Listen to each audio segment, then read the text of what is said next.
Šodien māmiņu klubā piedalās tēvi. Un tēvi šodien runās par kādu īpašu tēmu.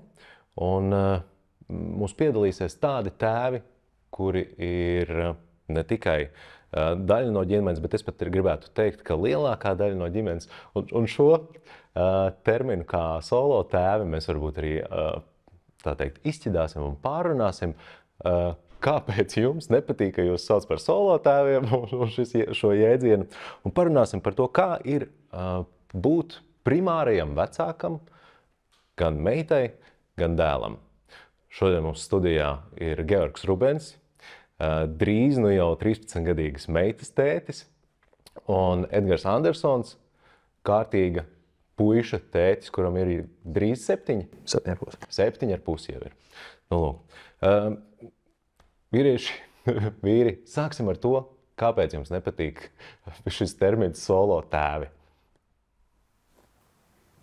Ko nepatīk? Nu, tas ir iegājies. Viņš ir solo tēvs. Tu esi šķirts ģimenes vecāks, bet tu esi tēvs vienkārši. Tu jau neatšķiries no parasta nesolo tēva, no duo tēva vai vēl kaut kāda vienkārši tev. Tu esi šķirtā ģimenē, vai šķirts ģimenes tēvs, kurš to rūpi un ģimenes dzīves un pavarda kuršanu menedžē tā kā pilnrocīgi, tā kā to darīt divatā. Es domāju to, ka ja bērnam ir 2 vecāki, tad tā īpaši varbūt akcentēt kaut kādu vienu vecāku neatkarīgi, kādu iemeslu dēļ tas ir, vai tāpēc, ka bērns vairāk laika pavada to vecāku vai dzīvo ar to vecāku, man liekas, nav īsti ok. Jo bērnam ir 2 pilntiesīgi vecāki, māma un tētis, neatkarīgi no tā, kāds ir viņu attiecības status, neatkarīgi no tā, kur katrs no viņiem dzīvo un tā tālāk. Līdz ar to, es domāju, tāds termins kā, nezinu, tur solo tētis vai solo mamma, īsti nav varbūt atbilstošs tajos gadījumos, ja bērnam fiziski abi vecāki ir.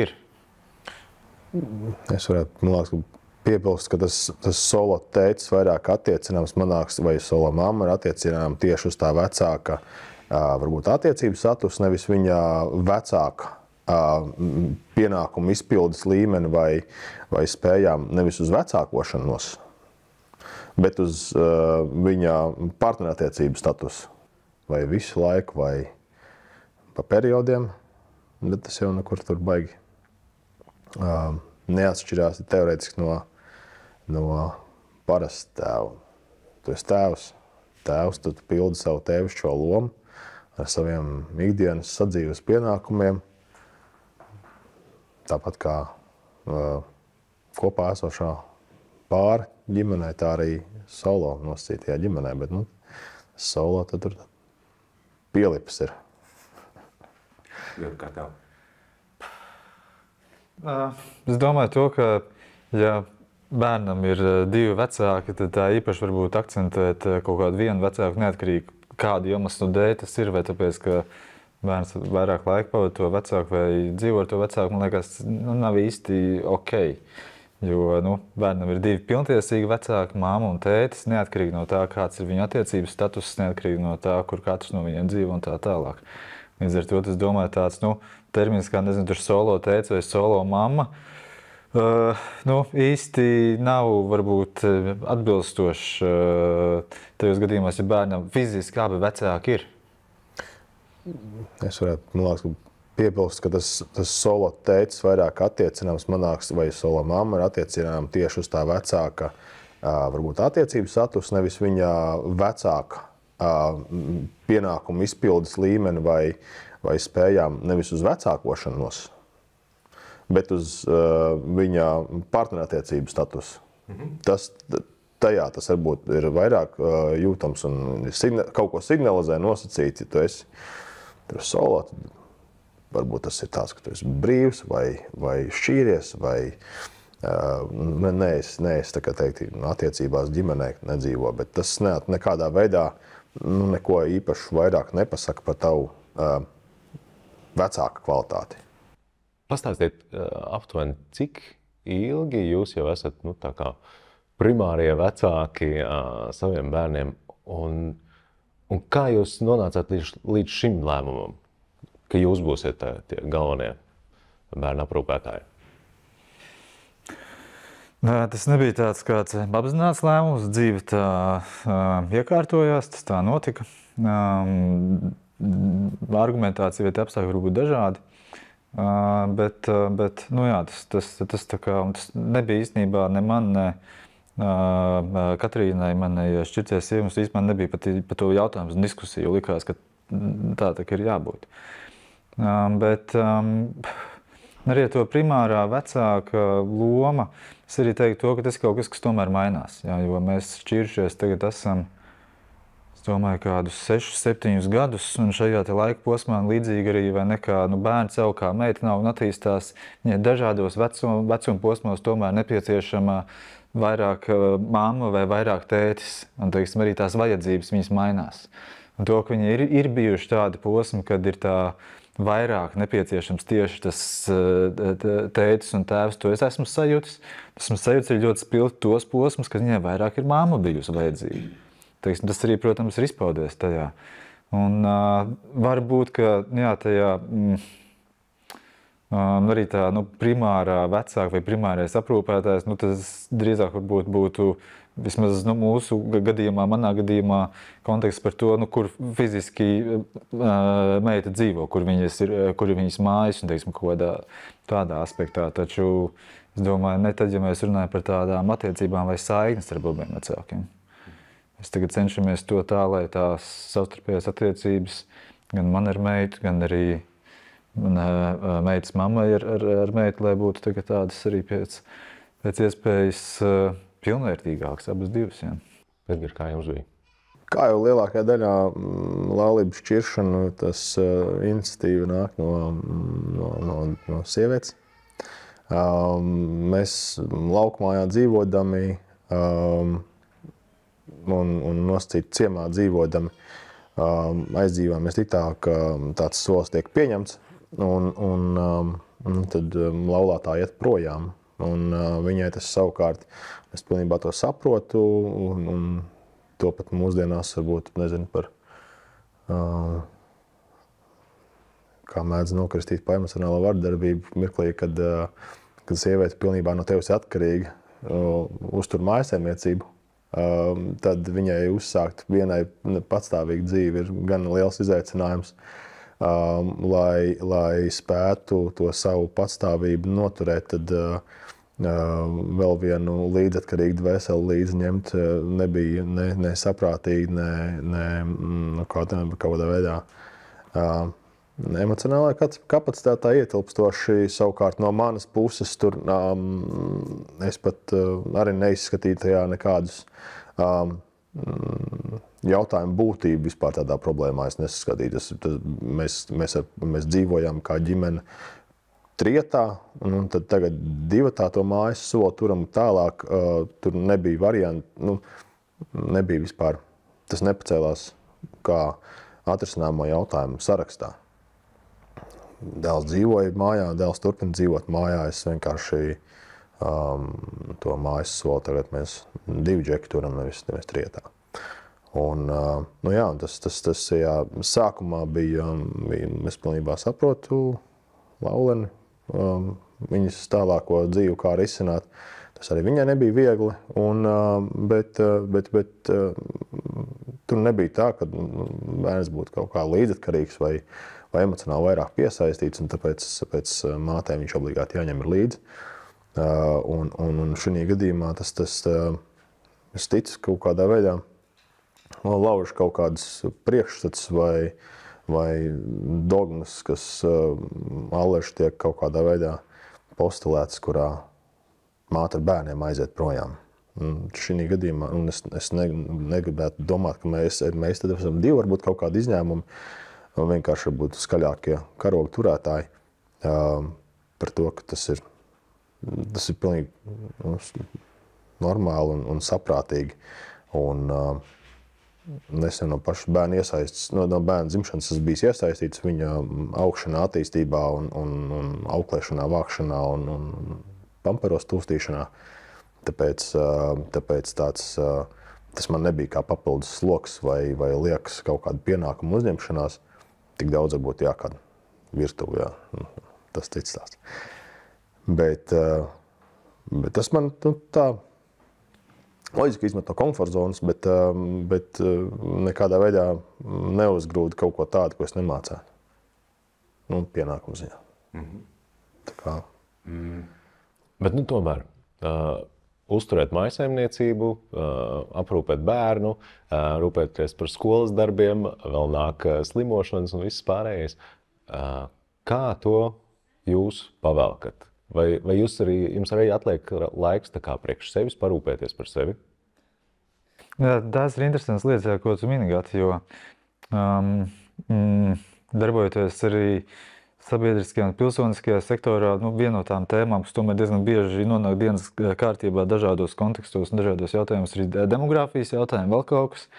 Un tad īstenībā tajā brīdī, kad šobrīd iet runa par šīm tēmām, es to izjūtu un izprotu pilnīgi citādāk.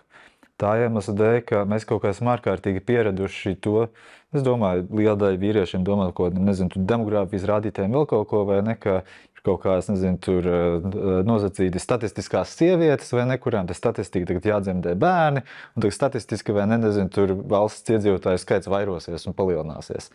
Taču tajā brīdī, kad mēs paši izdzīvojam, ko nozīmē tas uzņemties rūpes par bērnu, tas, kad mēs paši piedzīvojam, ko nozīmē dzīvot, organizēt savu ikdienu tajā brīdī, kad bērns no dārziņa nonāk skolas solā 1. klasē, kur, piedodiet, vai ne, nav vairs bērns līdz 6:00, bet beidzās jau, vai ne, tur skola 12:01. Kā tad to visu organizēt un visu pārējo?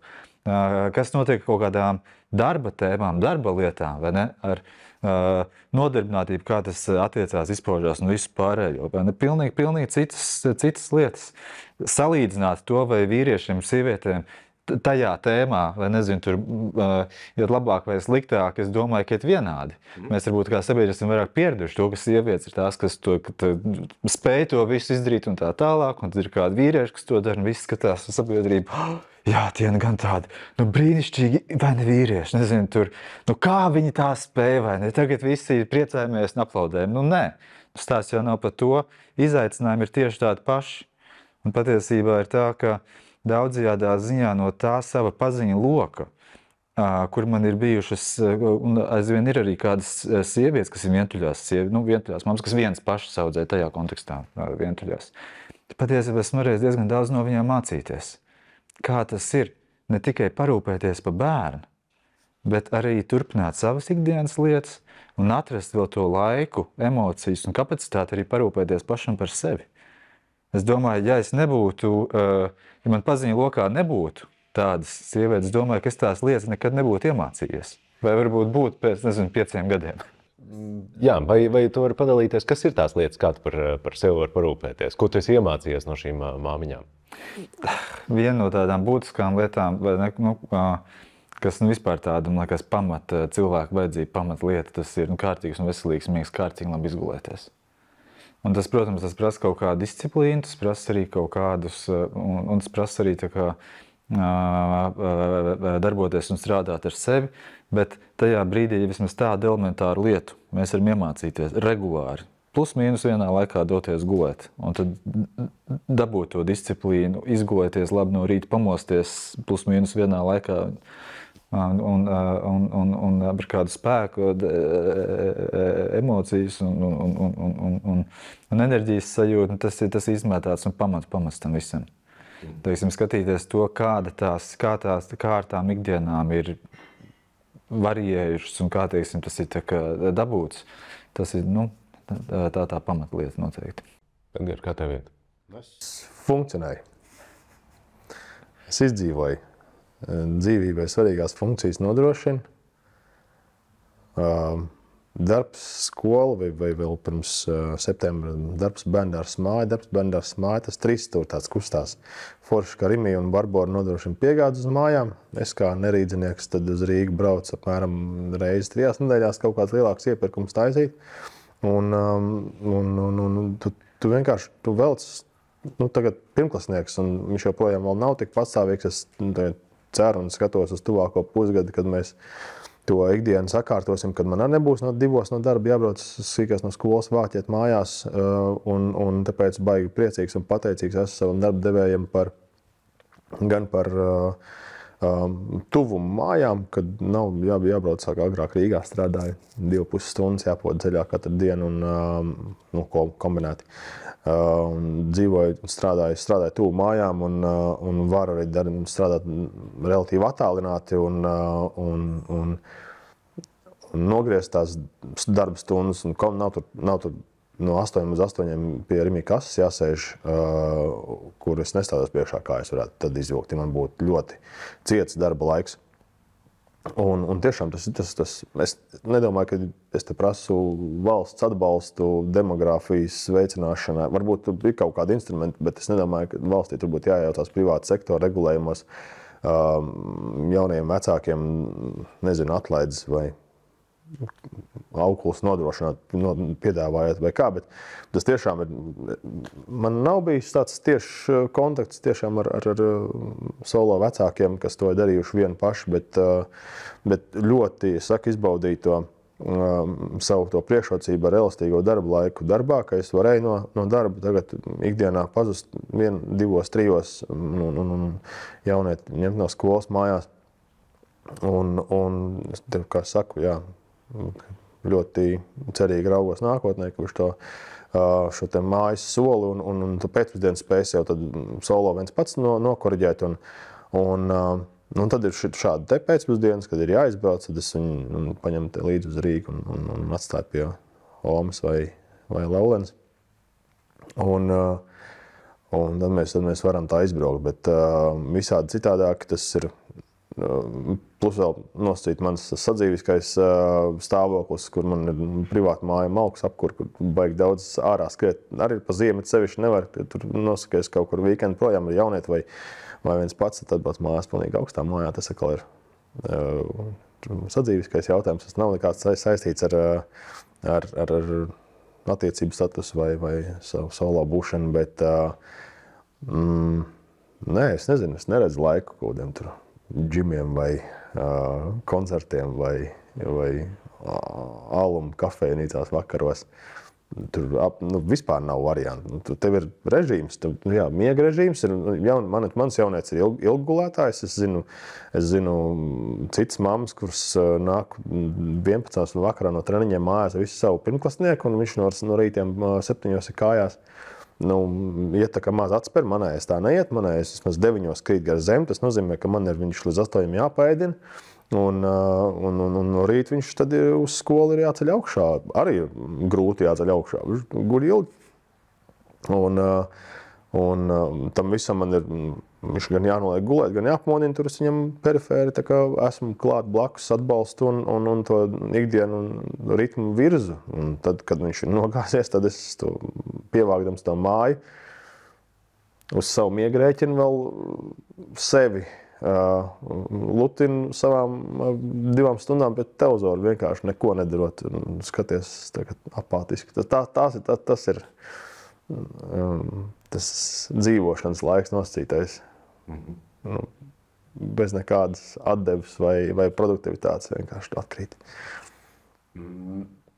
Un tur es tieši arī tad saklausu, kad tu saki, ka tur nav nekāda atšķirība starp to, ka starp pāru mājas uzturēšanu vai vienam pašam, bet nē, tev ir gan jānopērk tas ēdiens, jāsagatavo, jāpabaro bērns, tomēr jāuzkopja arī tā māja, viņi ir jāremontē, viņi ir jānosiltina un viss pārējais. Un tīpaši privāti mājai, tas ļoti, ļoti daudz prasa fizisku, plus vēl 1. klasē jaunietim jāpalīdz ar mācībām, vēl tomēr gribas ar viņu izspēlēties, cik es esmu redzējis, jūs pārgājienos ejat un kaut kā vēl emocionāli atbalstīt. Georgi, tev bija dzīvoklis vai arī privātmāja? Arī. Un tāpēc man tas liekas ārkārtīgi daudz tomēr. Plus vēl tiešām atcerēties par to, ka tas bērns ir emocionāli jāatbalsta. Par viņu ikdienu jāpainteresējās un vēl tas audzināšanas moments jāiesaista. Vai jums pašiem ir kaut kāda arī atbalsta sistēma, kas jums tā kā palīdz to visu menedžēt? Nu, ja mēs runājam par to, ka mūsdienās, tad, kad mēs vairs bērns neaudzinām ciemā, tad bērns jau audzina šīs mazās nukleārās 2 cilvēku ģimenes, bet jūsu gadījumā tas ir jau 1 cilvēks. Tad atbalsta sistēma bieži vien ir tas lielais uzvarētājs, kas ļauj to visu izvilkt. Un, kā tu teici, izturēt vai izdzīvot? Jā, tad noturēt pulsu apmēram. Kāda sistēma? Nē, man ir arī bišķiņ izolēta situācija. Es saku, dzīvoju periferijā un bērnu līdzautori aizgāja 40 km attālumā no mums reizē, kur arī viņas māte, tur ir bērnu oma. Un tad man ir labas attiecības ar kaimiņiem, tāds uzturēts tik tālu, ka tas ir tā kā pirmais backups, ja viss striķi trūkst un vai man kaut kas ir, ka es nevaru viņu no skolas savākt, kam zvans ir. Bet tad attiecīgi tālāk ir bērnu māte un Noma Rīgā ir, kur tad ir vešana un protams, ka pie mātes bērnam jābrauc ir un tas ir tās reizes, tas atbalsts, jeb otrās mājas, kurās viņš tiek atstāts tad, kad man ir tiešām kāda privāta vajadzība, nedēļas nogala vai pasākums vai komandējums, kas man, diemžēl, iekrīt tik pa laikam. Tas tik tālu, jā, tā kā tuvie skolas biedru vecāki, kā pirmais, tādam pirmklasniekam, kam var zvanīt, vaicāt un to sīts uz pēcpusdienu būtu paņemt. Un tad tālāk ir, otrs vecāks, vecāki. Jā, man ļoti mana māsa par savu ģimeni palīdzēja arī tajos gados un tajos brīdījā, kad arī vēl bija, nezinu, tur Lilijas vēl pat no skolas nenāca un tā tālāk mājās.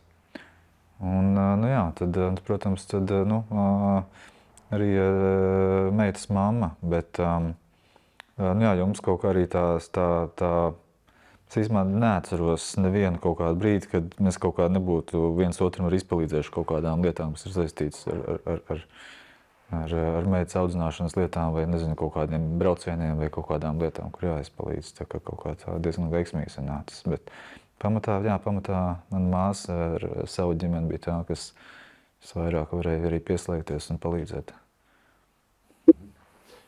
Vai, kā jums liekas, vai jūsu bērni kaut ko īpašu iegūst no tā, ka viņu primārais vecāks ir tieši tētis, nevis mamma?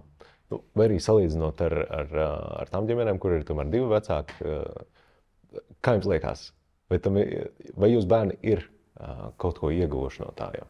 Nē, tu šo jautājumu jau iesūti iepriekš, un es izdomāju atbildi uz šo te. Par kur kāju tu vairāk priecāties, ka tev nozāģē? Ar kur kāju tev vērtāk būt klibot? Tas bērns ir dzimis ģimenē pie 2 vecākiem, viņš 2 vecākiem ir paredzēts augt. Viņš aug ar vienu, cilvēks staigā ar vienu kāju, cilvēks staigā protēzi vai iet kruķiem vai pārvietojās, brauc ar mašīnu un piedalās sacensībās. Dažas sacensībās skrien ātrāk nekā ar 2 kājāniem. Tur jautājumu nav, ne? Bet viņš nav tā kā, viņi izaug ar vai bez terapiju par normāliem cilvēkiem. Statistika tur gan traki ziņo par bez tēvu augušiem bērniem. Es nezinu, es neesmu skatījies par statistikām bez mātes augušiem bērniem, kas pēc no viņiem izveidojās. Lielākā daļa par kaut kādiem sociāli trakajiem keisiem ir statistikā diezgan liela sasaukšanās ar to, ka audzis bez tēva. Es negribētu teikt, ka tā ir baigā priekšrocība, ka tad viņš būs audzis ar tēvu un varbūt nākotnē viņam ir lielāks izredzes nekļūt par lunātiķu, vai ne, bet cilvēkam būtu jāauga 2 vecāku ģimenē, vai vecāku vai partneru. Tas viens no tiem, es nedomāju, ka tas būtu, es nerunāju par priekšrocībām, tas būtu par mīnusiem. Tas cilvēcisko attiecību veidošanās vai fizisko izpausmi piemērs, ko viņš ikdienā neredz. Kā tur, nezinu, vecāki apskaujās vai strīdās.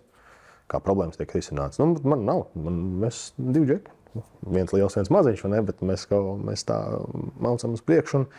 Un par to man rūp ir par to laikam. Par priekšrocībām. Tev ir ideja? Kāpēc? Man ir pāris lietas, kā esmu sev mierinājis. jā. Jā, vismaz, arī meitas kontekstā esmu domājis, ka tāda sevis mierinoša doma varbūt, ka varbūt ir labi to, ka bērns var redzēt to, ka ir divi dažādi, teiksim, kaut kādi dzīves modeļi, ka, teiksim, viens ir kaut kāds tur tāds, otrs kaut kāds bišķiņ citādāks. Varbūt, ka tas ir labi. Varbūt, ka nē, kas to lai zina. Jā, tad arī domājot arī par to, ka faktiski tas tā kā centrālais, ka tā varētu redzēt, ka vienkārši var dzīvot tā un var dzīvot tā.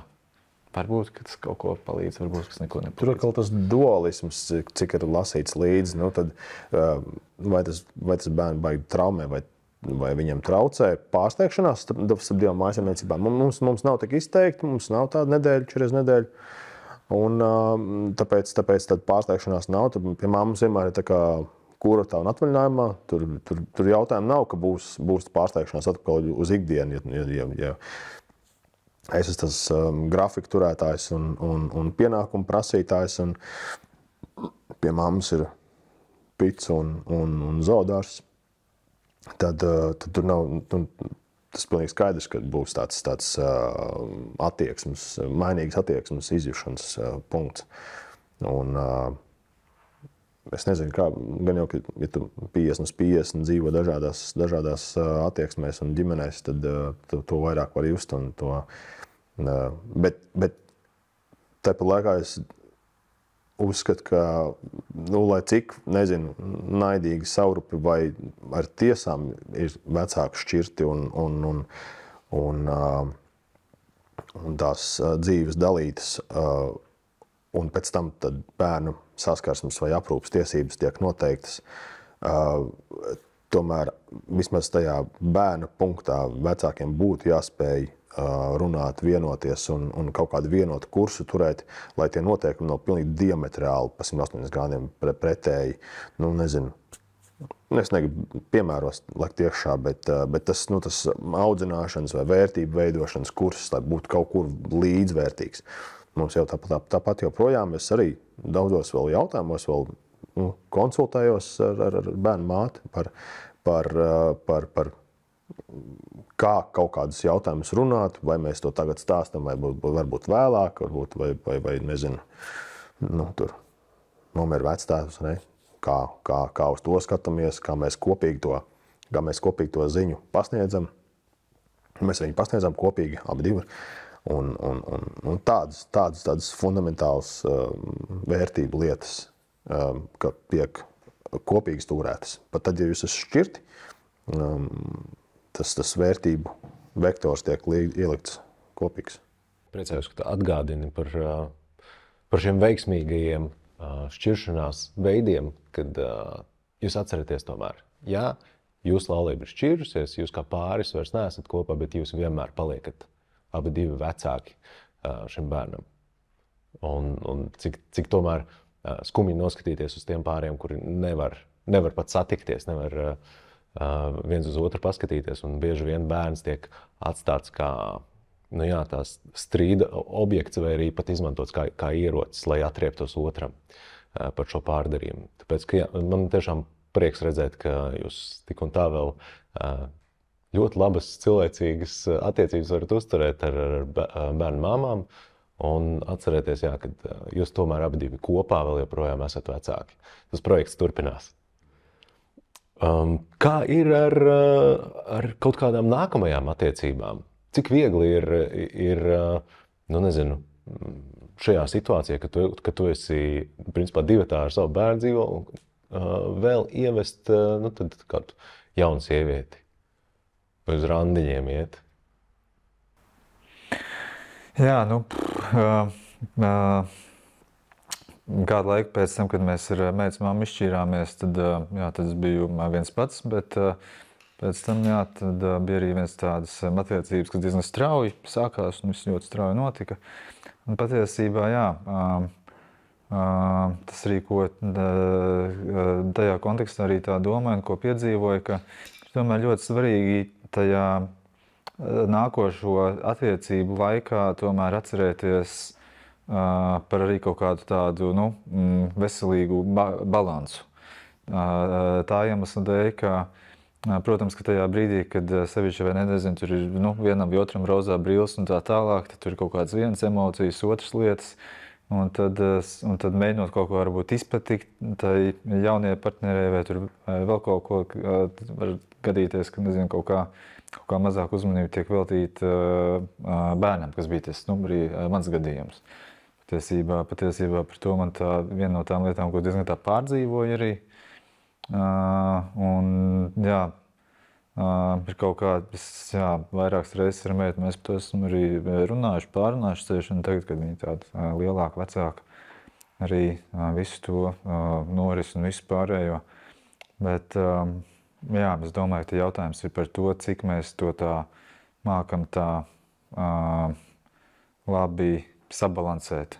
Gan tās jaunās attiecības, gan arī to bērnu vai bērnus. Jo tā, jo kas tā centrālā lieta, ko vispār cilvēks vēlas attiecībās. Mēs gribam tā, ka trīs pamatlietas, vai ne? Mēs gribam būt ieraudzīti, vai ne? To, ka mūs redz un pamana. Mēs gribam būt sadzirdēti, vai ne? To, ka var dzirdēt to, kā es jūtos un kaut kā, ka es varu izrunāties, varu pastāstīt, un otrs man tiešām dzird, vai ne? Trešā lieta, mēs gribam būt novērtēti. Teiksim tā, ka tās lietas, kas ir izdarīts, vai vēl kaut kas pasaka tev, nezinu, forši, labi, tu esi, nezinu, tur foršs partneris vai tur vēl kaut kas. Un, protams, ir tas pats, vai ne, ka arī tās trīs lietas mums jāmāk arī tās attiecībās ienest iekšā. Ar visiem cilvēkiem, kuriem mums ir attiecības. Ne tikai tad, ja tās romantiskas attiecības, bet arī tur, vai ne, tur vecāku un bērnu attiecības, un arī čomu attiecības, draugu attiecības. Un ja kāds no tiem elementiem pazūd kaut kādā brīdī, tad patiesībā tas var radīt diezgan skumju vai nepatīkamu vai sāpīgu pieredzi. Tāpēc labi ir atcerēties to, ka tādas pamatvajadzības ir ne tikai katram no mums, bet arī cilvēkiem uz apkārt. Tad jautājums, kā es varu izbalansēt arī to, ka ja es arī saņemu tās lietas, kā arī tās nodot tālāk. Edgar, vai tu esi ticis līdz tam, ka varētu ienest? Es teicu, es esmu izdzīvojis, noturu savu dzīvības funkcijas apmēram tik tālu, lai savu mājasēmniecību uzturētu. Un vēl tam neesmu atradis laiku pilnvērtīgi pievērsties enerģiju. Baigi vērtīgi bija pēdējie mēneši vēl kopā, ka mēs bijām vienojušies par šķiršanos, bet mēs jau faktiski tā kā bijām mentāli un fiziski jau, mēs vienkārši ar vienu jumtu dzīvojām. Un tad bija laiks tāds, kad man nebija tas bērns jāpieskata. Tas bija tāds ērzeļu periods.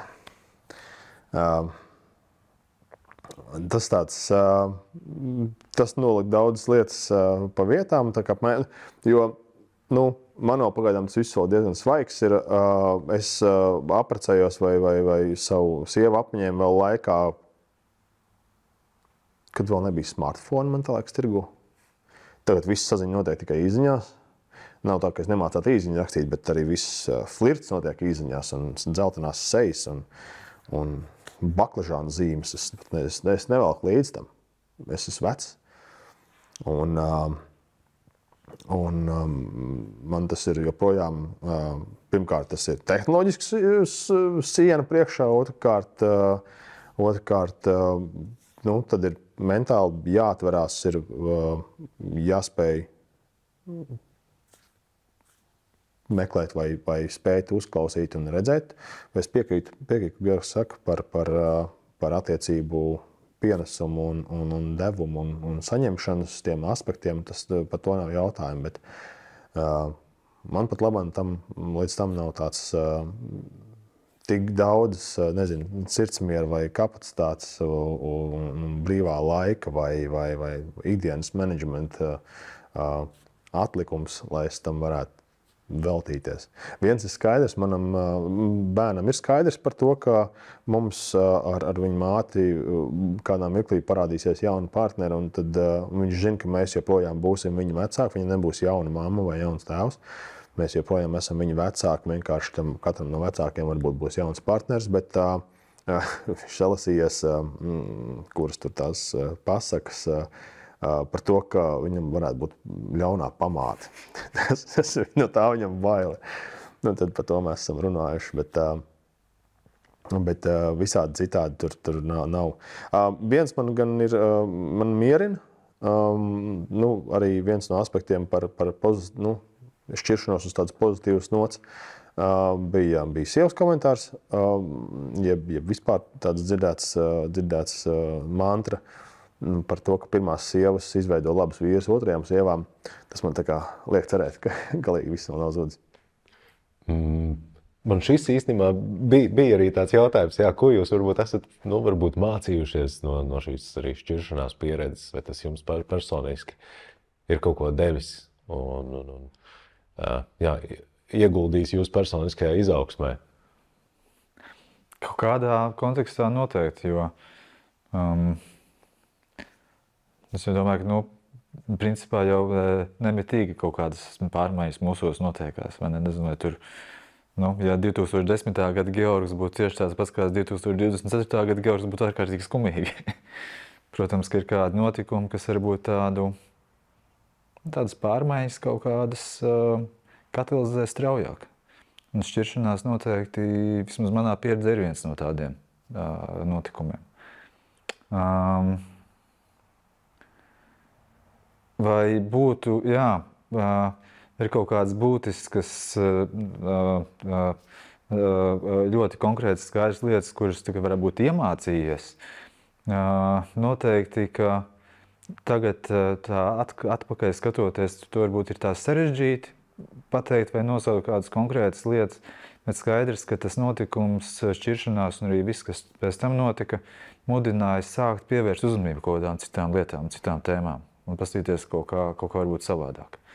Un tas pēc tam, tas šo gadu laikā noteikti ir diezgan būtiski pārmainījis to. Kas varbūt tu atceries, kas tās pa tēmām tieši, kam tu pievērsties vairāk? Jā, viena no tām lietām ir tā pati attiecību uzturēšana vai, teiksim, arī gan saņemšana, gan arī došana. Tās abas divas lietas.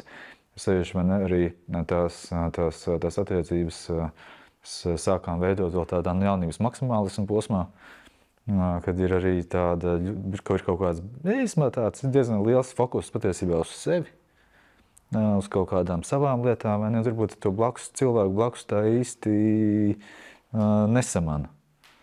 Un tas tad kaut kā ir ļāvis pavērt acis to un ieraudzīt to, ka ir cilvēki, kas apkārt, kas vēlas būt ieraudzīti, sadzirdēti, novērtēti, vai ne? Ka nav runa tikai par mani vienu pašu, vai ne? Tas noteikti, Edgar, ko iegūst tavu otrā sieva? Nē, es, Georgā klausoties, nespēju pienest ūdeni tādai psihoanalīzei tik tālu, bet par šo laiku es biju divās kāzās un jauno vīru blakus pavalkot vai jaunam pārim vienu toreiz arī abiem. Viņi zināja man stāvokli, tāpēc viņi ņēma man komentāru dikt vērā, kad es novēlēju runājiet. Runājiet savā starpā, padziļināti, atklāti un bez aizturas. Un tas, laikam, ir, gribētos censties emocionālo inteliģenci izkopt, empātiju, iejūtību, iekāpšanu otra kurpēs un spēt nenoklusēt, nebubināt pie sevis un neapvainoties pie sevis savā istabas stūrī vai iet garažā bubināt un turpināt ēvelēt kaut kādu dēli, naglot bezjēdzīgi un viss izlikt uz to dēli, bet to izrunāt, kas arī beigās faktiski ir noved pie tā krāha. Un tas ir laikam ir, tas solis augšu jācer. Jā. Tās arī ne tādas divas lietas, ko esmu tā mēģinājis arī ļoti mērķiecīgi mācīt savai meitenei, ka viņi arī tagad tā dara. Piemēram, atnāk mājās, nezinu, tur no dejošanas treniņa vēl kaut kā. Tā pastāsta man, saka, tēt, es gribu pačīkstēt. Un vienkārši sāk teikt kaut kādas lietas, kas viņai bijušas tie dienā, tā kā, ne okei. Bet arī nevis tāpēc, lai tagad kaut ko risinātu vai vēl kaut ko, bet ka vienkārši ir bejadzība vai ka ir kāds, kas tu uzklausa. Jā, un savukārt vecim ir svarīgi nemesties pa korķi visām pudelēm un nemācīt tagad, kā ir to uztvert, kā rīkoties, kā iemācīties nečīkstēt, bet saprast, ka pačīkstēt vajag. Jā, vienkārši noklausīties. Jā. Jā. Ja tas arī tad dāmām ir, tu klausies, tad tu jau saproti, man tev klausīties vai man tev piedāvāt risinājumu, vai ne? Klausīties. Šis arī īstenībā labs, kad tā kā uzpres, vai tev vajag, vai es tev uzklausu, vai arī tev vajag palīdzēt atrisināt. Jo pirmais jau ir vienmēr, daram tā, un klausies šitā te, un strukturēti, un tev problem solvings, vai ne? Tas vīrišķā pieeja standarta izaicinājumiem vai problēmu situācijām. Lai gan es saku, tā empātiskā ieklausīšanās ir saprast to, ka tam otram patiesībā vajag tikai pačīkstēt. Nevis, tagad skaties, man tev ir risinājumi. Stratēģija. Jā, stratēģija gatavs. Šitā tu vairāk nečīkstēsi. Bet tu jau gribi pačīkstēt. Vai jums pašiem arī kādreiz gribās pačīkstēt? Izstāstīt, kas uz sirds? Jā, noteikti. Jā. Un patiesībā arī viena no tādām lietām, kas man arī tā ļoti palīdzējusi, ir kaut kā tā sanāca, jā, ka mums izveidojās tāda 5 cilvēku tāda grupiņa, kas mēs esam tādi ļoti labi draugi. Tas vienkārši tā reizi 2 mēnešos, varbūt reizi 3 mēnešos. Mēs tā kopā sanākam uz kādām 3-4 stundām. Patiesībā tad tur ir, tā vienošanās ir tāda, ka pēc tādiem atsevišķiem kaut kādiem nosacījumiem, ka katrs var pastāstīt, kā viņš jūtas, un tie pārējie nemetās komentēt, nemetās nosodīt vai nemetās dot kaut kādus padomus, bet vienkārši noklausās. Un īstenībā tas, ka ir tādi cilvēki, kuri vienkārši pasēž tev blakus, paklausās, uzdod varbūt kaut kādu precizējošu jautājumu vai kaut kādas tādas lietas, bet nemetās tur meklēt kaut kādas risinājumus. Tas baigi palīdzoši. Tiešām tā, tāda ļoti, ļoti tāda spēcīga atbalsta sajūta. Un es domāju, manā pieredzē tā tiešām bijusi viena no tādām vērtīgām, tā teikt, nezinu, praksēm. Jā. Un, ka, teiksim, ir tādi cilvēki blakus, ar kuriem tā var kaut kāda zinām regularitāte satikties. Jā, forši, ka tev ir tādi draugi. Un es nebeigšu atkārtot, ka vīriem vajag savu veču komūnu. Vai tās ir vīru grupas, mums ir tēva grupas vai kādi atbalstoši draugi, ir vajadzīgs tas uzklausošais, atbalstošais plecs. Lai gan mēs neesam pieraduši tādu prasīt. Ir jāmācās arī dalīties. Jāmācās dalīties un pastāstīt par tām lietām, kas, kā šobrīd jūtos vai vēl kaut ko. Mums jau arī, tas arī kaut ko esmu tā pie sevis ļoti bieži novērojis un arī pie kādiem saviem tuviem draugiem. Ka es sevišķi kā vīrietis, kad sāk dalīties, tad ļoti ātri no tā emocionālā līmeņa mēs pārslēdzamies mentālajā līmenī. Mēs sākam stāstīt, es domāju, ka, vai es jūtu, vai man šķiet, ka, un tas sākam pēc tam beigās stāstīt kaut kādu notikumu vai vēl kaut ko. Bet reāli mēs nepadalāmies par to tā brīža sajūtu vai tā brīža emociju. Un tad kādreiz man arī tie vīrieši, kuriem pats arī ļoti ilgstoši bija tā, ka kāds man prasa, kāds jūties? Es saku, es jūtos tā. Un tad kādā brīdī es konstatēju, bet Johaidī, Georga, tu pat nevari nosaukt vārdā, tu nepazīsti to emociju, kādu šobrīd jūties. Tur to vienkārši kaut kā izpaust, izrādīt. Bet nē, izrādās, man arī ir jāiemācās atpazīt vīrietim vai ne savas emocijas, savas sajūtas. Jo tikai tad, kad var to kaut kā aprakstīt, tikai tad to var kādam izstāstīt, tikai tad, ja to kādam var izstāstīt, tikai tad var kaut kas vai nemainīties vai kaut kā palikt labāk. Tu jau vari uzlabot tikai to, ko tu vari izmērīt. nostrīdēs ekonomikas vai kāds matemātikas statistikas jautājums. Tāpēc tev jāspēj definēt savu gan tā problēmu vai izaicinājums. Man tas izaicinājums pagaidām vēl ir jāatrod. Es neesmu tik tālu ticis, lai tādas strukturētas vai mērķiecīgi problēmu uzklausošas grupas izveidot, ieviest. Mums ir ļoti spēcīga draugu grupa, un mēs vairāk vai mazāk regulāri tiekamies, bet lielākoties tāpatās dzīvojot atstāts vienkārši tiek cēma WhatsAppā izlikt. Bet klātieni ir svarīgi. Un vai viņi ir vairāk tīri koncentrēti uz sarunām, vai viņi sarunas ir pastiprināts kaut kādai kopīgai mērķa sasniegšanai, kas mūs lielākoties ir laivojams ar sausām kājām. Nevienmēr, bet mēs tad vairāk dabā orientēti. Un tad savos laivu braucienos un vasaras izgājienos tad arī pastiprināti aiz krāču pārvarēšanas tiek arī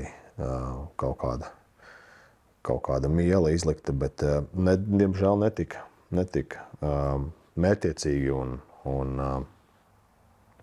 strukturēti par sajūtām. Drīzāk retrospektīvi kaut kāds stāsts, kurš tad tiek kopīgi norakts vai uzslavēts vai vēl kaut kādā veidā aprunāts. Bet jā, vienam nav viegli, jā.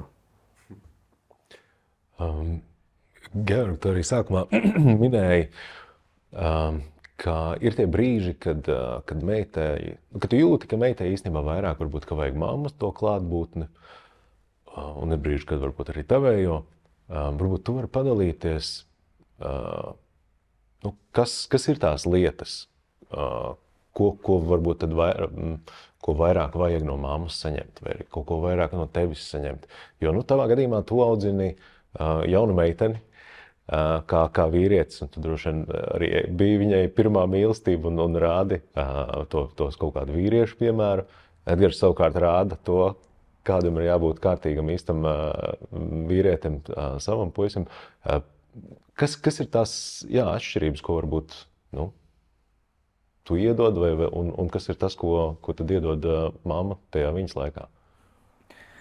Es domāju, ka ļoti grūti varbūt vērtēt par tādām, šī informācija vai šī pieredze vai šis kaut kas ir tas, kas ir, jānodot tur tētim, un šis ir kaut kas, kas ir obligāti, tur jānodot mammai vai kaut kā.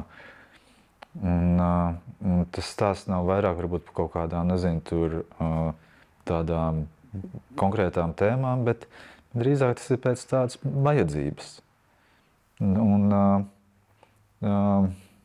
Ka ir kaut kā, jo tas, ko es esmu piedzīvojis vienkārši arī šajos te gados, ka vienkārši ir kaut kāds viens brīdis, kad tam cilvēku bērnam ir vajadzīgs biežāks kontakts ar mammu un viss. Vai tam ir kaut kāds super racionāls pamatojums apakšā, gan jau kaut ko tur varētu apskatīties, izdomāt, nodefinēt, bet drīzāk domāju, tā ir kaut kāda cilvēciskā vai dvēseliskā vajadzība. Un ka ir kaut kādas vienkārši lietas, kuras varbūt, tur, mamma var nodot meitai vai tēvs var nodot meitai vai dēlam pat tīri bez kaut kādas, tur mācīšanas vai vēl kaut kā, bet vienkārši par būšanu līdzās.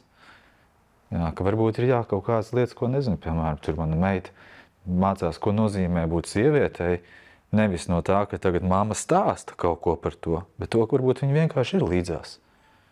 Viņa var tā redzēt, ka, tas sievietei nozīmē būt tā. Vai ne? Kaut kādā, tur neapzinātā līmenī. Tas ir, es domāju, par tādām lietām vairāk, bet ne par kaut kādām tādām nodefinētām tēmām, ka tagad šito tikai, varbūt, tur mamma, šito tikai tētis. Jā, tajā audzināšanā arī tur tagad jau modernāk skatīties uz lietām ir, un es arī tur distancējos no puikas neraudu vai vēl kaut kādiem tiem stereotipiem par ļoti atšķirīgām audzināšanām, un kāds tur saka, bērndārzā vismaz bija baigi forša audzināšana, ka tur kāds bija iebļāvies, ka meitenes nevarot kāpt kokos. Protams, ka var pasties, tāpat kā džeki kāp kokos, un visi var to pašu meitenes. Un tas tāds dzimuma neitrāla varbūt audzināšana tajā līmenī, kur ka tā pieklājās vai nepieklājās, bet es piekrītu tam, ka tas piemērs tiek ņemts un tu raugies uz savu sensi un priekšgājēju un no viņu mācies tieši no viņu piemēra, no darbībām, nevis no viņu stāstītā, un arī tur savukārt ir ļoti svarīgi, ka tavi darbi sakrīt ar vārdiem, ka tu arī rīkojies tā, kā tu esi stāstījis, arī nepārkāp ātruma mašīnā braucot, viņam blakus sēžot vai nezinu, nelamājas. Un tas nav vienam vai otram vecākam specifiski, bet es nedomāju, ka tas varētu būt kaut kādas dzīves gudrības, ko viens vai otrs vecāks var nodot. Loģiski, tur būs tādas tradicionālās lomas, ka mans sīcis jau ir sen zinu, uz kuru puses skrūvs ir vaļā un skrūvs ir cieta un māk iesist naglu. To viņš no mātes neiemācīsies. Bet to tikpat labi arī māte varētu iedot, ja viņi būtu varbūt tajā padziļināti iegrimusi. Vairāk tiešām tas klātbūšana un atbalsts, to es vēl neesmu sajūtis, ka ir tas, ka es ticu, ka varētu būt tāda perioda, kad vairāk tas viens vai otrs vecāks ir vajadzīgs. Es nezinu, vai apnīk pie viena un viņš sāk pie otra prasīties, vai viņš izaug līdz kaut kādam līmenim, kurā tas otrs ir nepieciešams, vai viņš jūt to vajadzību pēc tā. Laiks nāks, rādīs. Kā jūs kvalitatīvi izmantojat to laiku ar saviem bērniem? Kā jūs atpūšaties? Kā jūs ieliekat iekšā viņos tos prieku un to klātesamību savējo? Man jau vēl jauns ir, viss no multinēm tiek atdarināts, lomu spēles un zobenu cīņas no kaut kādiem tur Zorro gājieniem, tur vāģi tiek zīmēti un rasīts taisīts. Tās 15 minūtes manā ikdienā ir bišķiņ garākas, labi, vairāk par stundu, es tur mērķiecīgi arī ar viņu nevaru, bet tos garākos laikus mēs tiešām dabā, tur mums suns palīdz, un suns ir mūsu ģimenes loceklis, un mēs visi vienādi mīļi ģimenē esam, un tad mīļums arī sunim ir jāsniedz, un pastaigas ir viņa lielākā bauda, tāpēc mēs braucam uz mežu. Gan agrāk tās bija izpētes pastaigas, meklēt kādas no, nezinu, tur ķerpatruļas zvēriem mežā, varbūt, kur kāds dzīvo, varbūt kādā alā, mēs tur gājām meklēt, bet tagad viņš seko līdzi, ja māc, rāda mežu māc un stīgas un azimutus un grādus, es pats kā orientierists to ļoti labi, man tas ļoti patīk. Un viņš seko līdzi un māk arī to noteikt un kokam ziemeļu puses atrast. Es nezinu, vai tas ir praktiski noderīgi un mūsdienās vairāk kodēšana ir noderīga, bet to es savukārt nemāku. Tad katrs māc to, ko māk, un tas kvalitatīvais laiks. Jā, mans sīcis ir sniegā gulējis teltīs 5 gadu vecumā jau. Šogad būs 3. reize. Tāpēc, un es zinu, priecājos par to, ka man ir tāda vai ievirze un interese, un ka ir citi, kas apskauž vai skatās līdzi un arī gribētu tā, vai prasās, lai viņu bērns arī nākamreiz paņem līdzi. Neesmu es tāda dienas nometni, bet liekas, ka kaut ko pareizi dari. Jā, tas aktīvi praktiskais virziens. Tāpatās arī. Tur sīcim interesi zīmēt, tur es tikai papīru un pildspalvu. Tur zīmuļus piegādāju. Tur neko. Kā jūs pavadat laiku kopā? Jā, kad meita vēl bija mazāka, tad, protams, tās bija kaut kādas daudzīšanās un spēlēšanās. Nezinu, tur izdejošana caur tirzniecības centram, nezinu, ejot no viena veikala uz otru, tur kaut kādas arī tādas lietas. Pēc tam tad vienā brīdī meitai viņai bija tāds LEGO periods. Viņai ļoti patikās visu kaut ko tur būvēt un likt kopā. Tad mēs arī to kādreiz mēdzām pat stundām ilgi arī kopā kaut ko. Vispār nav, ja? Vispār nav. Man LEGO paņem mājās. Dot projām. Jā, bet tas bija tāds, ka tad vajadzēja visu kaut ko būvēt un tad jaukt ārā un atkal būvēt un vēl kaut ko. Tad eksperimentēt. Un tagad pēdējos kaut kāds varbūt gadus tās vairāk galda spēles. Un mums ir tāda gan arī kā tradīcija, ka vairākus vakarus nedēļā, tad virtuvē pie galda, tad tur pēc vakariņām, tad vēl pasēžam kaut kādu brīdi, parunājamies, un tad tas galda spēles kaut kā tur spontāni tur uzrodās. Vai tas ir, nezinu, tur UNO vai tur kaut kas, vēl kaut kas. Jā. Un tas arī tās labas brīdis, ka tā īstenībā tādā mierīgā, foršā atmosfērā īstenībā var arī savstarpēji parunāties par kādām lietām. Un tad nereti ir tā, ka sākam to spēli spēlēt, un pie šī, tur, nezinu, meita sāk kaut ko stāstīt par kaut kādām, nezinu, kā viņa iet ar attiecībām labāko draudzeni, vai tur vēl kaut ko. Tur vēl ko visticamāk tādā, ja paprasīt, tad tā stāstīt citādāk. Tas, man liekas, ir tāds arī tās labas brīdis, ka tā var arī kaut kā parunāties vēl par citām lietām, citām tēmām. Vīri, liels jums paldies, ka atklāti pastāstījāt, kā jums iet, esot par galvenajiem bērnu aprūpētājiem, un ka parādiet, ka var būt arī šādi, un ka nav nemazām arī tik slikti. Liels jums paldies! Paldies!